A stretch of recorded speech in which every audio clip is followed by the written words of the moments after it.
জাতীয় নাগরিক পার্টি মুখ্য সংগঠক সার্জিস আলম বলেছেন, বিভিন্ন জায়গায় আগুন লাগাকে বিচ্ছিন্ন ঘটনা হিসাবে দেখি না।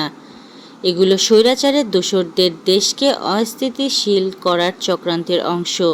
শনিবার বিকেলে ফেসবুক পোস্টে তিনি একথা বলেন। সার্জিস আলম লেখেন, স্বৈরাচারের দোসরদের খুঁজে বের করে উপযুক্ত শাস্তির আওতায় আনতে না পারা অন্তর্বর্তীকালীন সরকারের অন্যতম বড় ব্যর্থতা, যার ফল বাংলাদেশকে দীর্ঘমেয়াদে ভোগ করতে হবে।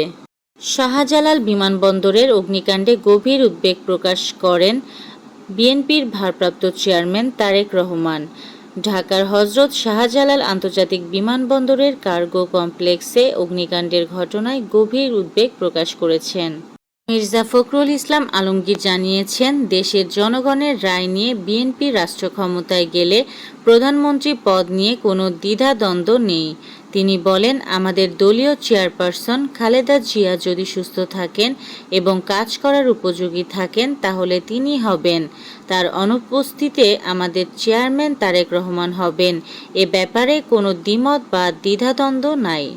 রাত ৯টা থেকে হজরত শাহজালাল বিমানবন্দরে ফ্লাইট কার্যক্রম পুনরায় চালু করা হবে বলে জানিয়েছে বেসামরিক বিমান পরিবহন ও পর্যটন মন্ত্রণালয়।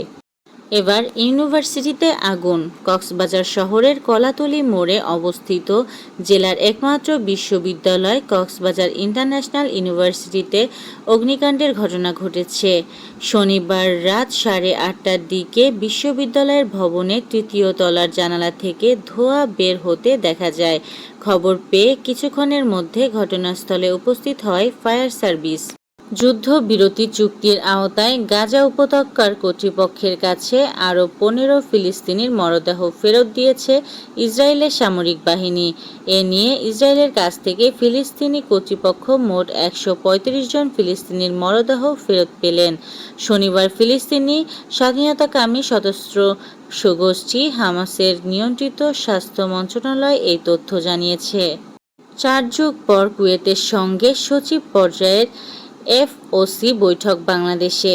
কূটনৈতিক সম্পর্ক স্থাপনের ৪ যুগ পর কুয়েতের সঙ্গে সচিব পর্যায়ের আলোচনা প্ল্যাটফর্ম ফরেন অফিস কনসালটেশন বৈঠক হচ্ছে বাংলাদেশে।